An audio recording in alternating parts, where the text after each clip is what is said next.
Boom! We like it steep, like some fresh green tea from Japan. Like the elevation on Mount Kilimanjaro. We like to hit them angles deep and steep. Here's how to do steep turns. Let go. Boom! What up, though? Learning how to execute steep turns is a very vital part of your aviation journey, and it's something that you can do very smoothly and easily by just following a few simple things. And we're going to run down what they are right now. Let go. Boom! Just like with any other flight maneuver, there's always a few things that you can learn and remember to help you get through the maneuver more smoothly and easily. Steep turns are no different. There are 4 things that you want to remember: power, pull, trim, horizon.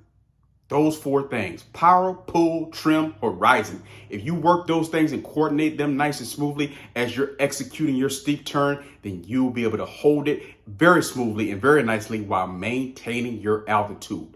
Power, pull, trim, horizon. Let go. Hello. Before executing any maneuver, you know what you got to do. You got to run that CAS, baby. Clearing turns, altitude, and of course, safety area. Do that mental checklist and run it and execute it before you try to attempt any maneuver. Boom! You've done that. You're set. You're ready. You're at your maneuvering speed. Everything's set. You're in the aircraft. You're ready to go. You've picked a heading. You're ready to set that thing up. Hey, one of the first things you want to do, of course, is always make sure you're starting off your turn with a nice coordinated effort. Every turn that you do in the aircraft, even if it's just a small shallow bank or a steep bank, always try to make a habit of using both your hands and feet at the same time. Always giving rudder and aileron inputs with whatever you do. No different here and when you're banking in the aircraft. Just think about it when you're doing a shallow turn. When you're doing a shallow turn, if you were to just hold that aileron and that rudder just ever so slightly, it will help make the turn a lot easier than if you were just using aileron with no rudder. Then things can get uncoordinated. So with the steep turn, you definitely want to be coordinated. So rudder is an absolute must for you as you go through this. It's only going to make your life easier. Rudder is going to make your life easier. And another secret, trim is going to make your life easier when executing a steep turn. So you set that thing up, you get ready to go, you got your heading selected. Make note of what your heading is starting on. That's going to be very critical because you're going to want to make sure you roll out right on that heading. So don't start anything unless you've already checked that heading, you've already checked the horizon, everything is looking beautiful. Boom! As you're getting ready to start that steep turn, you want to remember that mental checklist again.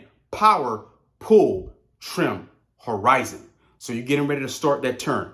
Make sure you start it first. Get into the turn first. So you're starting your steep turn, you're starting your bank, everything's looking nice and smooth on the aircraft, ailerons and rudders as you're getting into it. Now that you're starting to creep up on that 10, 20, 30 degrees of bank, now of course you have that lift and weight, but now you got that centrifugal force happening. You want to start to execute that mental checklist. You want to give it a little bit of power. Power helps you maintain that altitude. You want to start to pull back on those ailerons a little bit as you're looking, of course, over that hood, over the dash, as that's slicing through the horizon at that nice 45-degree angle. But then here's something that's going to help you.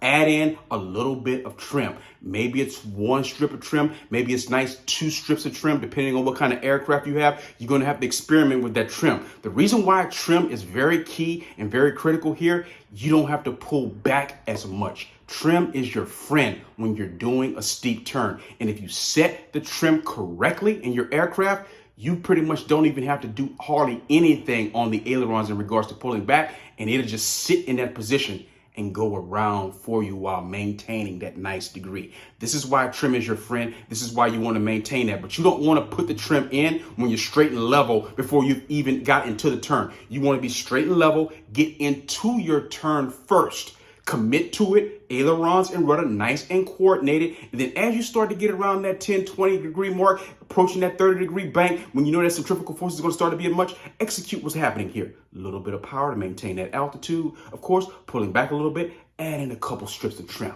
and just let it sit there. Helping the aircraft out as you go around. You're looking out on that hood. You're looking out, of course, at that horizon, slicing through, maintaining that horizon. Outside, back inside of those instruments. Outside again, back inside of those instruments as you begin to move all the way around. No need to make sudden movements or do anything drastic. If you feel it, losing a little bit of altitude, add a little bit more power. Remember, power adjusts your altitude while you're there. And of course, pulling back, of course, keeps everything nice and smooth. But when you got that trim set nicely, you don't barely even have to pull back.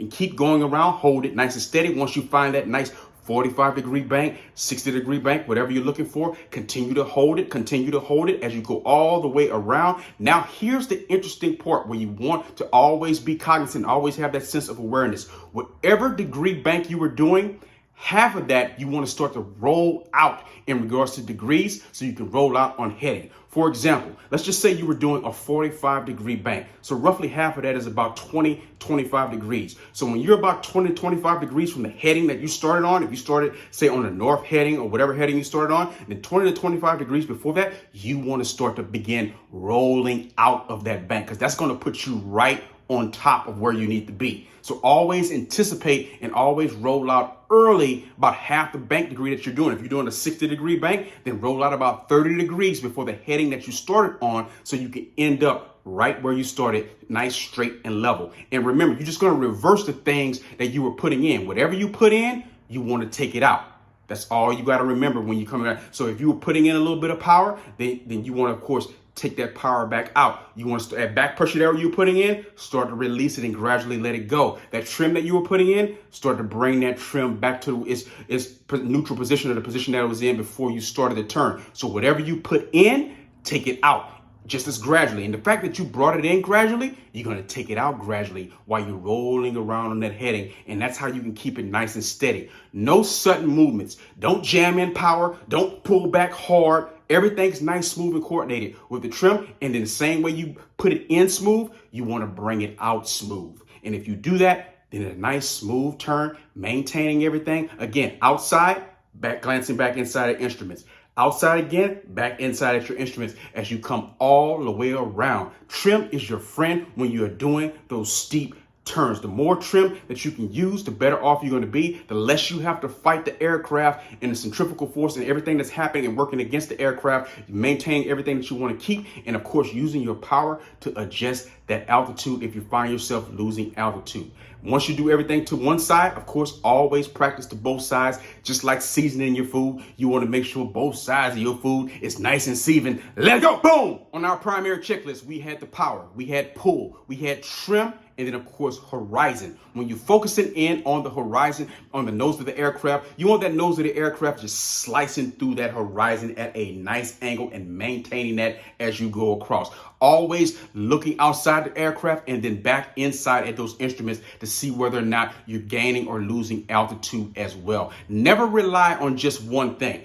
Even though this is a visual flight rule, if you're at that private pilot level, never just rely on the visual sight picture outside. Always verify with those instruments as well. And your eyes are always inside, outside, inside, outside. As you're looking at things, you want to maintain that sight picture and slice it through at that nice angle, but you also want to use your instruments to your advantage to make sure that you're doing it correctly as well. Following both of those paths can help you maintain and keep the aircraft on that horizon, and that trim, again, is your friend. Boom! When you got that thing sitting pretty and you're in a nice steep turn, of course you got that lift weight and that centrifugal force acting on the aircraft, and you always want to do a coordinated turn using ailerons and rudder. What that's going to make you feel like, if you do everything coordinated and you have that centrifugal force, you should feel that force kind of like weighting you down in your seat. You should never be just leaning to the side there to the aircraft being uncoordinated yourself. You should be kind of weighted down in your seat a little bit if you're doing it correctly and if everything is coordinated. That's why it's very key and important for you to stay on those rudder pedals along with the aileron. This is not just the aileron only maneuver. You should be using your rudder pedals, and you should be making sure that you're on top of those things to keep everything coordinated, nice, and plant it down in your seat nice, and not leaning to the side with the aircraft as you're doing this turn. Boom! The last tip here, always remember to start the turn first, then make your adjustments. So don't feel as if the second that you start turning, you haven't even banked the aircraft 5 or 10 degrees yet, you're already adjusting stuff. You shouldn't have to do that. Get into the turn first. Start the turn nice and smoothly. Then as you're gaining and as you're getting into the turn, then you can start making your adjustments to power, to pull, to trim, everything nice and smooth, looking at the horizon. And then what you put in, you want to take it out on the exit when you get ready to roll back around. Very nice, very smooth, everything coordinated, and everything good. Hey, don't forget to like this video, comment on this video, share this video, and subscribe to this channel. I am Donovan Batiste, and this is Leadership Mindset. Subscribe to this channel for more free, fun information for everything that you need to know to become a pilot. And if you already a pilot, a fun way to stay proficient. Hey, love you one time. Let go.